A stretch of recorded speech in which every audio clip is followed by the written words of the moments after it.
Hi hello ನಮಸ್ತೆ ವೀಕ್ಷಕರೇ, P R ಅಕಾಡೆಮಿಗೆ ಸ್ವಾಗತ. ನೀವೇನಾದರೂ ಸರ್ಕಾರಿ ಹುದ್ದೆಯನ್ನು ಹುಡುಕ್ತಾ ಇದ್ದೀರಾ ಅಂತ ಹೇಳಿದ್ರೆ 1,41,000 ರೂಪಾಯಿಗಳಕ್ಕಿಂತ ಜಾಸ್ತಿ ಸಂಬಳ ಸಿಗುವಂತಹ ಕೆಲಸದ ಡೀಟೇಲ್ಸ್ನ ತಗೊಂಡ್ಬಂದಿದ್ದೀವಿ. ಇದು ಯಾವ ಕೆಲಸ ಅಂತ ಆಗಲೇ ಗೊತ್ತಾಗಿರುತ್ತೆ, RBIನವ್ರದ್ದು. ಆದರೆ ಇದು ಎಲ್ಲಿ ಖಾಲಿ ಇರುತ್ತೆ, ಹೇಗೆ ಅರ್ಜಿ ಹಾಕ್ಕೊಳ್ಬೇಕು, ವಯೋಮಿತಿ, ಎಜುಕೇಷನ್ ಕ್ವಾಲಿಫಿಕೇಷನ್ ಎಲ್ಲ ತಿಳ್ಕೊಬೇಕು ಅಂತ ಹೇಳಿದ್ರೆ ವಿಡಿಯೋನ ಸಂಪೂರ್ಣವಾಗಿ ನೋಡಿ ಎಲ್ಲ ಡೀಟೇಲ್ಸ್ನ ತಿಳಿಸ್ಕೊಡ್ತೀವಿ. ಅದಕ್ಕಿಂತ ಮುಂಚೆ ಇನ್ನೂ ಈ ಚಾನಲ್ ಸಬ್ಸ್ಕ್ರೈಬ್ ಆಗಿಲ್ಲ ಅಂದರೆ ಇವಾಗಲೇ ಸಬ್ಸ್ಕ್ರೈಬ್ ಆಗಿರಿ. ಪ್ರತಿದಿನನೂ ಗೌರ್ಮೆಂಟ್ ಜಾಬ್ ಡೀಟೇಲ್ಸ್ನ ನಿಮಗೋಸ್ಕರ ತಂದುಕೊಡ್ತೀವಿ. ಅದಕ್ಕೋಸ್ಕರ ಸಬ್ಸ್ಕ್ರೈಬ್ ಆಗಿ, ಹಾಗೆ ಅದರ ಪಕ್ಕದಲ್ಲಿರೋ ಬೆಲ್ಲೈಕನ್ನ ಕೂಡ ಪ್ರೆಸ್ ಮಾಡಿ. ವಿಡಿಯೋ ಅಪ್ಲೋಡ್ ಆಗಿದ ತಕ್ಷಣ ನಿಮಗೆ ನೋಟಿಫಿಕೇಶನ್ ಬರುತ್ತೆ. ಆದಷ್ಟು ಬೇಗ ಅರ್ಜಿಯನ್ನು ಹಾಕ್ಕೊಳ್ಬಹುದು. ಇವಾಗ ವಿಡಿಯೋನ ಶುರು ಮಾಡೋಣ. ಯಾವ ಹುದ್ದೆ ಅಂತ ಹೇಳಾಗಿದೆ, RBIನ ರಿಕ್ರೂಟ್ಮೆಂಟ್ ಅಂದರೆ ರಿಸರ್ವ್ ಬ್ಯಾಂಕ್ ಆಫ್ ಇಂಡಿಯಾದವರು ಸರ್ಕಾರಿ ಹುದ್ದೆಗಳಿಗೆ ಅರ್ಜಿಯನ್ನು ಕರೆದಿದ್ದಾರೆ. 28 ಹುದ್ದೆ ಖಾಲಿ ಇದೆ. ಉದ್ಯೋಗ ಸ್ಥಳ ಅಖಿಲ ಭಾರತದಲ್ಲಿ ಖಾಲಿ ಇರುತ್ತೆ. ಯಾವ್ಯಾವ ಹುದ್ದೆ ಅಂತ ನೋಡೋದಾದ್ರೆ, ಮ್ಯಾನೇಜರ್ ಲೀಗಲ್ ಆಫೀಸರ್ ಹುದ್ದೆಗಳು ಇದಾಗಿರುತ್ತೆ. ಇದಕ್ಕೆ ತಿಂಗಳಿಗೆ 62,500 ರೂಪಾಯಿಂದ ಹಿಡಿದು 1,41,600 ರೂಪಾಯಿ ತನಕ ತಿಂಗಳಿಗೆ ಸ್ಯಾಲ್ರಿ ಇರುವಂತಹ ಜಾಬ್ ಇದಾಗಿದೆ. ಗೊತ್ತಾಯ್ತಲ್ವಾ? ನೆಕ್ಸ್ಟು ಯಾವ್ಯಾವ ಹುದ್ದೆ ಎಷ್ಟೆಷ್ಟು ಖಾಲಿ ಇದೆ ಅಂತ ನೋಡೋದಾದ್ರೆ, ಲೀಗಲ್ ಆಫೀಸರ್ ಹುದ್ದೆ 5 ಖಾಲಿ ಇದೆ. ಮ್ಯಾನೇಜರ್ ಟೆಕ್ನಿಕಲ್ ಸಿವಿಲ್ ಹುದ್ದೆ 6 ಖಾಲಿ ಇದೆ. ಮ್ಯಾನೇಜರ್ ಟೆಕ್ನಿಕಲ್ ಎಲೆಕ್ಟ್ರಿಕಲ್ ಹುದ್ದೆ 4 ಖಾಲಿ ಇದೆ. ಅಸಿಸ್ಟೆಂಟ್ ಮ್ಯಾನೇಜರ್ ರಾಜಭಾಷಾ ಹುದ್ದೆ 3 ಖಾಲಿ ಇದೆ. Assistant manager protocol and security ಹುದ್ದೆ 10 ಖಾಲಿ ಇರುತ್ತೆ. ಟೋಟಲ್ ಮುಂಚೆನೇ ತಿಳಿಸಿದ ಹಾಗೆ 28 ಹುದ್ದೆಗಳು ಖಾಲಿ ಇದೆ. ನೆಕ್ಸ್ಟ್ ನಿಮಗೆ ಅರ್ಜಿಯನ್ನು ಹೇಗೆ ಹಾಕೊಳ್ಳೋದು, ಎಜುಕೇಷನ್ ಕ್ವಾಲಿಫಿಕೇಷನ್ ಎರಡರ ವಿವರ ಕೂಡ ತಿಳಿಸ್ಕೊಡ್ತೇವೆ. ಅದಕ್ಕಿಂತ ಮುಂಚೆ ನೆನಪಿಸ್ತಾ ಇದ್ದೀನಿ, ಇನ್ನು ಈ ವಿಡಿಯೋಗೆ ಲೈಕ್ ಮಾಡಿಲ್ಲ ಅಂದರೆ ದಯವಿಟ್ಟು ಲೈಕ್ ಮಾಡೋದು ಮರಿಬೇಡಿ. ನೀವು ಲೈಕ್ ಮಾಡಿದಾಗ ಏನೇನೋ ಒಳ್ಳೆ ಕೆಲಸ ಮಾಡ್ತಾರೆ ಅಂತ ಹೇಳಿ ಹಲವಾರು ಜನರಿಗೆ ಈ ವಿಡಿಯೋನ ತಲುಪಿಸುತ್ತೆ ಯೂಟ್ಯೂಬ್. ಅದಕ್ಕೋಸ್ಕರ ದಯವಿಟ್ಟು ಈ ವಿಡಿಯೋಗೆ ಲೈಕ್ ಮಾಡೋದು ಮರಿಬೇಡಿ. ಮತ್ತು ನಿಮ್ಮ ಫ್ರೆಂಡ್ಸ್ ಅಥವಾ ರಿಲೇಟಿವ್ಸ್ ಯಾರೇ ಜಾಬ್ ಹುಡುಕ್ತಾ ಇದ್ರು ಅಂಥವ್ರಿಗೆ ಈ ವಿಡಿಯೋ, ಈ ಚಾನಲ್ ಎಲ್ಲ ಶೇರ್ ಮಾಡಿ. ಅವರಿಗೂ ಕೂಡ ಜಾಬ್ ಹುಡುಕೋಕೆ ಹೆಲ್ಪ್ ಆಗುತ್ತೆ. ಮತ್ತು ನೀವೇನಾದರೂ ನೋಡ್ತಾ ಇದ್ದೀರಾ ಇದು ಯಾವ ವೆಬ್ಸೈಟ್ನಲ್ಲಿ ಜಾಬ್ ಡೀಟೇಲ್ಸ್ನ ತಿಳಿಸ್ಕೊಡ್ತಾ ಇದ್ದೀವಿ ಅಂತ, ನಮ್ಮದೇ ವೆಬ್ಸೈಟ್ ಕಂಡ್ರಿ, prgovernmentjobs.com ಅಂತ ಹೇಳಿ. ಅಂದರೆ prgovtjobs.com ಅಂತ ಹೇಳಿ ನಿಮಗೆ ಹೊಸ ವೆಬ್ಸೈಟ್ನ ಕ್ರಿಯೇಟ್ ಮಾಡಿದ್ದೀವಿ. ಇದರ ಲಿಂಕು ಡಿಸ್ಕ್ರಿಪ್ಷನ್ ಮತ್ತು ಕಮೆಂಟ್ ಬಾಕ್ಸ್ನಲ್ಲಿ ಕೊಟ್ಟಿದ್ವಿ. ಏನಕ್ಕೆ ವೆಬ್ಸೈಟ್ ಕ್ರಿಯೇಟ್ ಮಾಡಿದ್ದೀವಿ ಅಂದರೆ, ಯೂಟ್ಯೂಬ್ನಲ್ಲಿ 2 ರಿಂದ 3 ಜಾಬ್ ಡೀಟೇಲ್ಸ್ ತಿಳಿಸ್ಕೊಡ್ಬೋದು ಪ್ರತಿದಿನಕ್ಕೆ. ಆದರೆ ವೆಬ್ಸೈಟ್ ಕ್ರಿಯೇಟ್ ಮಾಡಿದರೆ ಪ್ರತಿದಿನಕ್ಕೆ ಹಲವಾರು ಜಾಬ್ ಡೀಟೇಲ್ಸ್ನ ತಿಳಿಸ್ಕೊಡ್ಬೋದು ಅಂತೇಳಿ ಕ್ರಿಯೇಟ್ ಮಾಡಿದ್ವಿ. ಇದನ್ನು ಸದುಪಯೋಗ ಪಡಿಸ್ಕೊಳ್ಳಿ.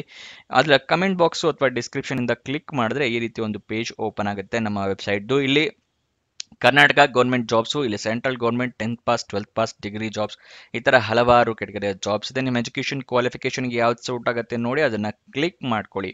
ಸ್ಕ್ರೋಲ್ ಡೌನ್ ಮಾಡಿದ್ರೆ ಕನ್ನಡದಲ್ಲಿ ಕೂಡ ಬಟನ್ಸ್ಗಳನ್ನ ಕೊಟ್ಟಿದ್ದೀವಿ. ಕನ್ನಡ, ಇಂಗ್ಲೀಷ್ ಯಾವುದ್ರಲ್ಲಿ ಬೇಕಾದರೂ ಕ್ಲಿಕ್ ಮಾಡಬಹುದು. ಸ್ಕ್ರೋಲ್ ಡೌನ್ ಮಾಡಿದ್ರೆ ಇಲ್ಲಿ Karnataka government jobs, central government 10th pass ಜಾಬ್ಸ್ನ ಲಿಸ್ಟ್ಗಳನ್ನ ಕೊಟ್ಟಿದ್ದೀವಿ. ಇಲ್ಲಿ ಎಲ್ಲ ಲಿಸ್ಟ್ನ ನೋಡ್ಕೋಬೋದು. ಇಲ್ಲಿ ಸ್ಕ್ರೋಲ್ ಡೌನ್ ಮಾಡ್ಕೊಂಡು ನೋಡ್ಕೋಬಹುದು. ಮೊಬೈಲ್ನಲ್ಲಾಗಿದ್ರು ಅಷ್ಟೇ ಇದನ್ನು ಸ್ಕ್ರೋಲ್ ಡೌನ್ ಮಾಡಿದ್ರೆ ನಿಮಗೆ ಡೀಟೇಲ್ಸ್ ಸಿಗುತ್ತೆ. ಕೆಳಗಡೆ ಮೋರ್ ಜಾಬ್ಸ್ ಅಂತಿದೆಯಲ್ಲ, ಇದನ್ನು ಕ್ಲಿಕ್ ಮಾಡಿದ್ರೆ ಇನ್ನೂ ಹಲವಾರು ಜಾಬ್ಸ್ ಓಪನ್ ಆಗುತ್ತೆ. ಕರ್ನಾಟಕ ಗೌರ್ಮೆಂಟಿಂದು, ಸೆಂಟ್ರಲ್ ಗೌರ್ಮೆಂಟ್ ಮತ್ತು 10th ಪಾಸ್ ಜಾಬ್ಸಿಂದು ಹಲವಾರು ಜಾಬ್ಸ್ ಡೀಟೇಲ್ಸ್ ಓಪನ್ ಆಗುತ್ತೆ. ಅದನ್ನು ಪಡ್ಕೊಳ್ಳಿ ಯಾವ ಜಾಬ್ ಡೀಟೇಲ್ಸ್ ಬೇಕು ಅಂತ. ಆದರೆ ನೀವು ಕೇಳ್ಬೋದು, ಈ ವೆಬ್ಸೈಟ್ನಲ್ಲಿ ಜಾಬ್ ಡೀಟೇಲ್ಸ್ ಅಪ್ಲೋಡ್ ಆಗಿದ ತಕ್ಷಣ ನಿಮಗೆ ಹೇಗೆ ಗೊತ್ತಾಗುತ್ತೆ ಅಂತ ಹೇಳಿದ್ರೆ, ನಾವು ನಿಮಗೆ ವಾಟ್ಸಪ್ ಮತ್ತು ಟೆಲಿಗ್ರಾಮ್ ಚಾನಲ್ನಿಂದ ಲಿಂಕ್ನ ಪ್ರೊವೈಡ್ ಮಾಡ್ತೀವಿ. ಸೊ ಅದನ್ನು ಫಾಲೋ ಮಾಡಿ. ಡಿಸ್ಕ್ರಿಪ್ಷನ್ನು ಮತ್ತು ಕಮೆಂಟ್ ಬಾಕ್ಸ್ನಲ್ಲಿ ಈ ಸೋಷಿಯಲ್ ಮೀಡಿಯಾ ಚಾನಲ್ಸ್ನ ಲಿಂಕ್ ಕೊಟ್ಟಿದ್ದೀನಿ ಡಿಸ್ಕ್ರಿಪ್ಷನ್ನಲ್ಲಿ. ಅಲ್ಲಿಂದ ಕ್ಲಿಕ್ ಮಾಡಿದ್ರೆ ನೀವು ಟೆಲಿಗ್ರಾಮ್ನ ಜಾಯ್ನ್ ಆಗ್ಬೋದು. ಅಲ್ಲಿಂದನೇ ಕ್ಲಿಕ್ ಮಾಡಿ ವಾಟ್ಸಪ್ ಚಾನಲ್ನ ಕೂಡ ಜಾಯ್ನ್ ಆಗ್ಬೋದು. ಪ್ರತಿದಿನ ಜಾಬ್ ಡೀಟೇಲ್ಸ್ ಅಪ್ಲೋಡ್ ಆಗಿದ ತಕ್ಷಣ ಈ ಜಾಬ್ ಡೀಟೇಲ್ಸ್ ಅಪ್ಲೋಡ್ ಆಗಿದೆ, ಇದರ ಲಿಂಕ್ ಅಂತ ಹೇಳಿ ನಿಮಗೆ ಪ್ರೊವೈಡ್ ಮಾಡ್ತೀವಿ. ಮತ್ತು ಕೊನೆ ದಿನಾಂಕ ಹತ್ತಿರ ಬರ್ತಿದ್ದಾಗೆ ಈ ಜಾಬ್ಸ್ ಕೊನೆಗೊಳ್ತಾ ಇದೆ ಅಂತ ಹೇಳಿ ಅದರ ಲಿಂಕ್ ಕೊಡ್ತೀವಿ. ನೀವು ಆದಷ್ಟು ಬೇಗ ಅರ್ಜಿಯನ್ನು ಹಾಕೊಳ್ಳೋಕ್ಕೆ ಹೆಲ್ಪ್ ಆಗುತ್ತೆ. ವಾಟ್ಸಪ್ ಮತ್ತು ಟೆಲಿಗ್ರಾಮ್ನ ಜಾಯ್ನ್ ಆಗೋದು ಮರಿಬೇಡಿ. ಇವಾಗ ಡೀಟೇಲ್ಸ್ನ ಮುಂದುವರ್ಸೋಣ. ಅಪ್ಲಿಕೇಶನ್ ಫೀಸ್ ವಿವರ ತಿಳಿಸೋದಾದರೆ, ಸ್ಟಾಫ್ ಕ್ಯಾಂಡಿಡೇಟ್ಸ್ ಅಂದರೆ ಮುಂಚೆನೇ RBIಯಲ್ಲಿ ಕೆಲಸ ಮಾಡ್ತಿರೋರಿಗೆ ಅಪ್ಲಿಕೇಶನ್ ಫೀಸ್ ಇರೋದಿಲ್ಲ. ನೆಕ್ಸ್ಟು SC/ST ಕ್ಯಾಂಡಿಡೇಟ್ಸ್ಗಳಿಗೆ ಮತ್ತು PWBD ಅಂದರೆ person with bench mark disability ಅಂದರೆ ಅಂಗವಿಕಲ ಕ್ಯಾಂಡಿಡೇಟ್ಸ್ಗಳಿಗೆ, SC/ST ಕ್ಯಾಂಡಿಡೇಟ್ಸ್ಗಳಿಗೆ ಅಪ್ಲಿಕೇಶನ್ ಫೀಸ್ 100 ರೂಪಾಯಿಗಳಿರುತ್ತೆ. ಬರೀ ಸ್ಟಾಫ್ ಕ್ಯಾಂಡಿಡೇಟ್ಸ್ ಅಲ್ಲ, ಎಲ್ಲರೂ ಕೂಡ ಅರ್ಜಿಯನ್ನು ಹಾಕ್ಕೊಳ್ಬೋದು. ಆದರೆ ಸ್ಟಾಫ್ ಆಗಿದ್ದವರಿಗೆ ಅಪ್ಲಿಕೇಶನ್ ಫೀಸ್ ಇಲ್ಲ ಅನ್ನೋದನ್ನು ಮೆನ್ಷನ್ ಮಾಡಿದ್ದಾರೆ ಅಷ್ಟೇ. ಇಲ್ಲಿ SC/ST ಕ್ಯಾಂಡಿಡೇಟ್ಸ್ ಆಗಿದ್ದರೆ, PWD ಕ್ಯಾಂಡಿಡೇಟ್ಸ್ ಆಗಿದ್ದರೆ 100 ರೂಪಾಯಿ ಇರುತ್ತೆ. ಆದರೆ ನಿಮ್ಮ ಹತ್ರ ಪ್ರಮಾಣ ಪತ್ರಗಳು ಇರಬೇಕಾಗುತ್ತೆ. SC ST ಕ್ಯಾಂಡಿಡೇಟ್ಸ್ ಆಗಿದ್ರೆ ಜಾತಿ ಪ್ರಮಾಣ ಪತ್ರ ಇರಬೇಕಾಗುತ್ತೆ. PWD ಕ್ಯಾಂಡಿಡೇಟ್ಸ್ ಆಗಿದ್ರೆ ಡಿಸೇಬಲ್ಡ್ ಕ್ಯಾಂಡಿಡೇಟ್ಸ್ ಅಥವಾ ಅಂಗವಿಕಲ ಕ್ಯಾಂಡಿಡೇಟ್ಸ್ ಅಂತ ಹೇಳ್ತೀವಲ್ಲ ಅವರು, ಅಂಥವ್ರ ಹತ್ರ ಅಂಗವಿಕಲತೆಯನ್ನು ಪ್ರೂವ್ ಮಾಡೋ ಸರ್ಟಿಫಿಕೇಟ್ ಇರಬೇಕಾಗುತ್ತೆ. ನೆಕ್ಸ್ಟ್ ಜನರಲ್ ಕ್ಯಾಟಗರಿ, OBC ಮತ್ತೆ EWS ಅಂದರೆ ಎಕನಾಮಿಕ್ ವೀಕರ್ ಸೆಕ್ಷನ್ ಕ್ಯಾಟಗರಿ ಅವರಿಗೆ 600 ರೂಪಾಯಿಗಳ ಅಪ್ಲಿಕೇಶನ್ ಫೀಸ್ ಇರುತ್ತೆ. ಅಪ್ಲಿಕೇಶನ್ ಫೀಸ್ನ ನೀವು ಆನ್ಲೈನ್ ಮುಖಾಂತರ ಪೇ ಮಾಡಬೇಕು. ಸೆಲೆಕ್ಷನ್ ಪ್ರೋಸೆಸ್ನ ವಿವರ ತಿಳ್ಕೊಳ್ಳೋದಾದ್ರೆ ಆನ್ಲೈನ್ ಮತ್ತು ಆಫ್ಲೈನ್ 2 ಎಕ್ಸಾಮಿನೇಷನ್ ಇರುತ್ತೆ. ಅದಾದ ನಂತರ ನಿಮ್ಮನ್ನು ಸಂದರ್ಶನಕ್ಕೆ ಕರೀತಾರೆ, ಅಂದರೆ ಇಂಟರ್ವ್ಯೂಗೆ ಕರೀತಾರೆ. ಅದೆರಡು ಪಾಸ್ ಆದರೆ ನಿಮಗೆ ಕೆಲಸ ಸಿಗುತ್ತೆ. ನೆಕ್ಸ್ಟ್ ಸ್ಯಾಲರಿಯ ಡೀಟೇಲ್ಸ್ನ ನೋಡೋಣ. ಯಾವ್ಯಾವ ಹುದ್ದೆಗೆ ಎಷ್ಟೆಷ್ಟು ಸ್ಯಾಲರಿ ಅಂತ. ಇದು ಮುಂಚೆನೇ ತಿಳಿಸ್ತಾ ಇದ್ದೀನಿ, ತಿಂಗಳ ಸ್ಯಾಲರಿ ಆಗಿರುತ್ತೆ. ಲೀಗಲ್ ಆಫೀಸರ್ ಹುದ್ದೆಗೆ 78,450 ರೂಪಾಯಿಂದ ಹಿಡಿದು 1,41,600 ರೂಪಾಯಿಗಳಿರುತ್ತೆ. ಮ್ಯಾನೇಜರ್ ಟೆಕ್ನಿಕಲ್ ಸಿವಿಲ್ ಹುದ್ದೆ ಮತ್ತು ಮ್ಯಾನೇಜರ್ ಟೆಕ್ನಿಕಲ್ ಎಲೆಕ್ಟ್ರಿಕಲ್ ಎರಡೂ ಹುದ್ದೆಗೂ ಕೂಡ 78,450 ರೂಪಾಯಿಂದ ಹಿಡಿದು 1,41,600 ರೂಪಾಯಿ ಇರುತ್ತೆ, 41,600. ನೆಕ್ಸ್ಟ್ ಅಸಿಸ್ಟೆಂಟ್ ಮ್ಯಾನೇಜರ್ ರಾಜಭಾಷಾ ಮತ್ತು assistant manager protocol and security ಹುದ್ದೆಗೆ ಎರಡಕ್ಕೂ ಸೇಮ್ ಸ್ಯಾಲ್ರಿ ಇರುತ್ತೆ. ಅದೇನು ಅಂತ ಹೇಳೋದಾದ್ರೆ 62,500 ರೂಪಾಯಿಂದ ಹಿಡಿದು 1,26,100 ರೂಪಾಯಿ ಸ್ಯಾಲ್ರಿ ಇರುತ್ತೆ. ಯಾವ್ಯಾವ ಹುದ್ದೆಗೆ ಎಷ್ಟೆಷ್ಟು ಸ್ಯಾಲ್ರಿ ಅಂತ ಕೂಡ ತಿಳಿಸ್ಕೊಟ್ಟಿದ್ದೀವಿ. ಇವಾಗ ಅರ್ಜಿಯನ್ನು ಹೇಗೆ ಹಾಕ್ಕೊಳ್ಳೋದು ಅನ್ನೋದರ ವಿವರ ತಿಳ್ಕೊಳ್ಳೋಣ. ಅರ್ಜಿಯನ್ನು ನೀವು ಆನ್ಲೈನ್ ಮೂಲಕ ಹಾಕ್ಕೊಳ್ಬೇಕಾಗುತ್ತೆ. ಆನ್ಲೈನ್ ಅರ್ಜಿಯ ಲಿಂಕ್ ಮತ್ತು ನೋಟಿಫಿಕೇಷನ್ ಹೇಗೆ ಡೌನ್ಲೋಡ್ ಮಾಡ್ಕೊಳ್ಳೋದನ್ನು ಕೂಡ ವಿಡಿಯೋದಲ್ಲಿ ಹೀಗೆ ಕೆಲವು ಕ್ಷಣಗಳಲ್ಲಿ ನಿಮಗೆ ತಿಳಿಸ್ಕೊಡ್ತೀವಿ. ನೀವು ಅಪ್ಲಿಕೇಶನ್ ಹಾಕ್ಕೊಳ್ಳೋಕ್ಕೂ ಮುಂಚೆ ಅಫಿಷಿಯಲ್ ನೋಟಿಫಿಕೇಷನ್ ಓದ್ಕೊಳ್ಳೇಬೇಕು. ಏನಕ್ಕೆ ಅಂತ ಹೇಳಿದ್ರೆ ಏನೇನು ಎಲಿಜಿಬಿಲಿಟಿ ಕ್ರೈಟೀರಿಯಾ ಇದೆ, ಏನೇನು ರಿಕ್ವೈರ್ಮೆಂಟ್ಸ್ ಇದೆ ಅಂತ ತಿಳ್ಕೊಂಡು ನಂತರನೇ ಅರ್ಜಿಯನ್ನು ಹಾಕ್ಕೊಳ್ಳಿ. ಇಲ್ಲ ಅಂದರೆ ಅಪ್ಲಿಕೇಶನ್ ರಿಜೆಕ್ಟ್ ಆಗೋ ಚಾನ್ಸಸ್ ಜಾಸ್ತಿ ಇರುತ್ತೆ. ನೆಕ್ಸ್ಟು ಆನ್ಲೈನ್ ಅರ್ಜಿಯಲ್ಲಿ ನಿಮ್ಮ ಇಮೇಲ್ ID, ಮೊಬೈಲ್ ನಂಬರ್ನ ಕರೆಕ್ಟಾಗಿ ಮೆನ್ಷನ್ ಮಾಡಿ. ನಿಮಗೇನಾದರೂ ಜಾಬ್ ಸಿಕ್ಕಿದ್ರೆ ಇಮೇಲ್ ಅಥವಾ SMS ಮೂಲಕ ಅವರು ಕಮ್ಯುನಿಕೇಟ್ ಮಾಡ್ತಾರೆ, ಅದಕ್ಕೋಸ್ಕರ. ನೆಕ್ಸ್ಟು ಡಾಕ್ಯುಮೆಂಟ್ಸ್ನೆಲ್ಲ ರೆಡಿ ಇಟ್ಕೋಬೇಕಾಗುತ್ತೆ. ಯಾವ್ಯಾವುದು ಅಂತ ಹೇಳ್ತಾ ಇದ್ದೀನಿ. ಮೊದಲನೇದಾಗಿ ID ಪ್ರೂಫ್ ಇಟ್ಕೋಬೇಕಾಗುತ್ತೆ. ಆಧಾರ್ ಕಾರ್ಡ್, ವೋಟರ್ ID ಅಥವಾ ಪಾನ್ ಕಾರ್ಡ್ ಈ ಥರ ID ಪ್ರೂಫ್, ಫೋಟೋ ಇರೋಂತಹ ID ಪ್ರೂಫ್ ಇಟ್ಕೊಳ್ಳಿ. ಏಜ್ ಪ್ರೂಫಿಗೆ SSLC ಮಾರ್ಕ್ಸ್ ಕಾರ್ಡ್ ಇಟ್ಕೊಳ್ಳಿ. ಎಜುಕೇಷನ್ ಕ್ವಾಲಿಫಿಕೇಷನಿಗೆ ನಿಮ್ಮ ಮಾರ್ಕ್ಸ್ ಕಾರ್ಡು, ಸರ್ಟಿಫಿಕೇಟ್ಸ್ ಎಲ್ಲ ಇಟ್ಕೊಂಡಿರಿ. ನಿಮ್ಮ ರೆಸ್ಯೂಮೆ ಇಟ್ಕೊಂಡಿರಿ. ಅರ್ಜಿಯಲ್ಲಿ ಕೇಳಿದ್ರೆ ಅಪ್ಲಿಕೇಶನ್ನಲ್ಲಿ ಕೇಳಿದ್ರೆ ಅಟ್ಯಾಚ್ ಮಾಡಬಹುದು. ನೆಕ್ಸ್ಟ್ ನಿಮ್ಮ ರೀಸೆಂಟ್ ಪಾಸ್ಪೋರ್ಟ್ ಸೈಜ್ ಫೋಟೋಗ್ರಾಫ್ ಇಟ್ಕೊಂಡಿರಿ. ಇದೆಲ್ಲ ಡಾಕ್ಯುಮೆಂಟ್ಸ್ದು ಕೂಡ ಸ್ಕ್ಯಾನ್ಡ್ ಕಾಪೀಸ್ ಇಟ್ಕೊಳ್ಳಿ. ಪ್ರಿಂಟ್ಔಟ್ ತೊಗೊಂಡ್ರೆ ಉಪಯೋಗ ಆಗೋದಿಲ್ಲ, ಯಾಕೆಂದರೆ ಆನ್ಲೈನ್ ಮೂಲಕ ನೀವು ಅರ್ಜಿಯನ್ನು ಹಾಕ್ಕೊಳ್ಬೇಕಾಗುತ್ತೆ. ಅದಕ್ಕೋಸ್ಕರ ಮೊಬೈಲ್ನಲ್ಲೇ ನೀವು ಅರ್ಜಿಯನ್ನು ಹಾಕ್ಕೊಳ್ತೀರಾ ಅಂತ ಹೇಳಿದ್ರೆ ನೀವು ಎಲ್ಲ ಡಾಕ್ಯುಮೆಂಟ್ಸ್ನು ಫೋಟೋ ತೊಗೊಂಡು ಇಟ್ಕೊಳ್ಳಿ. ಕ್ಲಿಯರಾಗಿ ಕಾಣೋ ಥರ ಫೋಟೋ ತೊಗೊಂಡು ಇಟ್ಕೊಳ್ಳಿ. ಆನ್ಲೈನಲ್ಲಿ ಅಪ್ಲೋಡ್ ಮಾಡೋಕ್ಕೆ ಈಸಿ ಆಗುತ್ತೆ. ನೆಕ್ಸ್ಟು ನಿಮ್ಮ ಕ್ಯಾಟಗರಿಯ ಪ್ರಕಾರ ಅಪ್ಲಿಕೇಶನ್ ಫೀಸ್ನ ಪೇ ಮಾಡಿ. ನಿಮಗೆ ತಿಳಿಸ್ಕೊಟ್ಟಿನಿ, ಜೊತೆ ಪ್ರಮಾಣ ಪತ್ರ ಅವೆಲ್ಲ ಇರಬೇಕಾಗತ್ತೆ. ನೆಕ್ಸ್ಟ್ ಅಪ್ಲಿಕೇಶನ್ ಸಬ್ಮಿಟ್ ಮಾಡೋಕ್ಕೂ ಮುಂಚೆ ಎಲ್ಲ ಡೀಟೇಲ್ಸ್ ಕರೆಕ್ಟ್ ಇದೆಯಾ ಅಂತ ಚೆಕ್ ಮಾಡಿದ ನಂತರ ಅಪ್ಲಿಕೇಶನ್ನ ಸಬ್ಮಿಟ್ ಮಾಡಿ. ಸಬ್ಮಿಟ್ ಮಾಡಿದ ಮೇಲೆ ನಿಮಗೆ ಅಪ್ಲಿಕೇಶನ್ ನಂಬರ್ ಅಥವಾ ರೆಫರೆನ್ಸ್ ನಂಬರ್ ಏನಾದರೂ ಬಂದರೆ ಅದನ್ನು ಬರೆದಿಟ್ಕೊಳ್ಳಿ. ನಿಮಗೆ ಫ್ಯೂಚರ್ ರೆಫರೆನ್ಸ್ಗೆ ಅದು ಬೇಕಾಗುತ್ತೆ.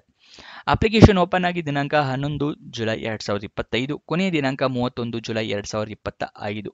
31 ಜುಲೈ 2025ಕ್ಕೆ ಕೊನೆಯ ದಿನಾಂಕ ಇರುತ್ತೆ ಫೀಸ್ ಪೇ ಮಾಡೋಕ್ಕೂ ಕೂಡ, ಅರ್ಜಿ ಶುಲ್ಕವನ್ನು ಪೇ ಮಾಡೋದಕ್ಕೆ. ಸೊ 31 ಇನ್ನೂ ಲೇಟ್ ಇದೆ ಅಂತ ಹೇಳಿ ವೇಟ್ ಮಾಡೋದಕ್ಕೆ ಹೋಗ್ಬಿಡಿ, ಆದಷ್ಟು ಬೇಗ ಅರ್ಜಿಯನ್ನು ಹಾಕ್ಕೊಳ್ಳಿ.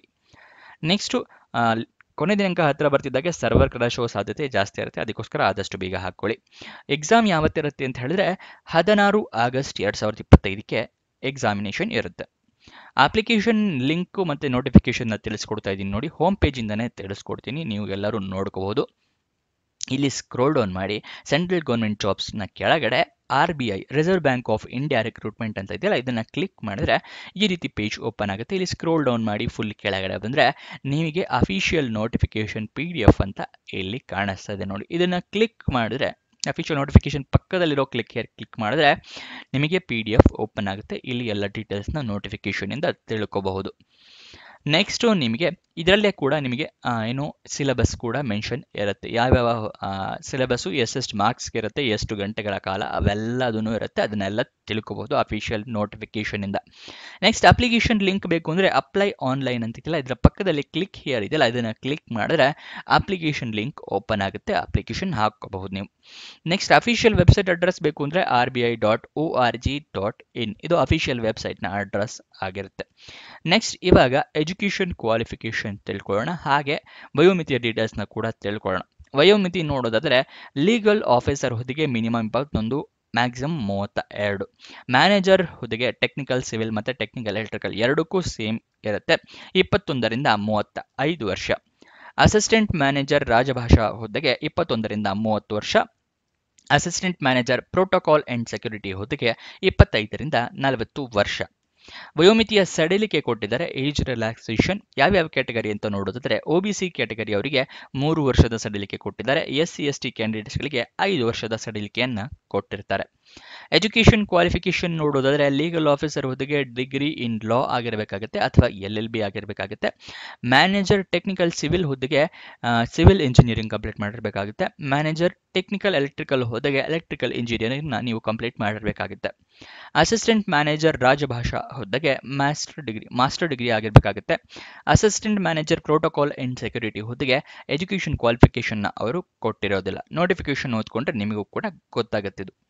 ಇದಿಷ್ಟು ಎಜುಕೇಷನ್ನ ನೀವು ಕ್ವಾಲಿಫೈಡ್ ರೆಕಗ್ನೈಸ್ಡ್ ಯೂನಿವರ್ಸಿಟಿ ಅಥವಾ ರೆಕಗ್ನೈಸ್ಡ್ ಬೋರ್ಡಿಂದನೇ ನೀವು ಕಂಪ್ಲೀಟ್ ಮಾಡಿರಬೇಕಾಗುತ್ತೆ. ಇದಿಷ್ಟು ಈ ಜಾಬ್ನ ವಿವರ. ಏನಾದರೂ ಡೌಟ್ಸ್ ಅಥವಾ ಕ್ವಶನ್ಸ್ ಇದ್ದರೆ ಕಮೆಂಟ್ ಬಾಕ್ಸ್ನಲ್ಲಿ ಕಮೆಂಟ್ ಮಾಡಿ. ನಿಮಗೆ RBI ಇದೇ ಪೇಜ್ ಡೈರೆಕ್ಟಾಗಿ ಓಪನ್ ಆಗೋ ಥರ ಲಿಂಕ್ನ ಕೂಡ ನಿಮಗೆ ಡಿಸ್ಕ್ರಿಪ್ಷನಲ್ಲಿ ಕೊಟ್ಟಿರ್ತೀವಿ, ಅದನ್ನು ಸದುಪಯೋಗ ಪಡಿಸ್ಕೊಳ್ಳಿ. ಇನ್ನೊಂದು ಜಾಬ್ ವಿಡಿಯೋ ಜೊತೆ ಸಿಗೋಣ. ಬಾಯ್ ಬಾಯ್.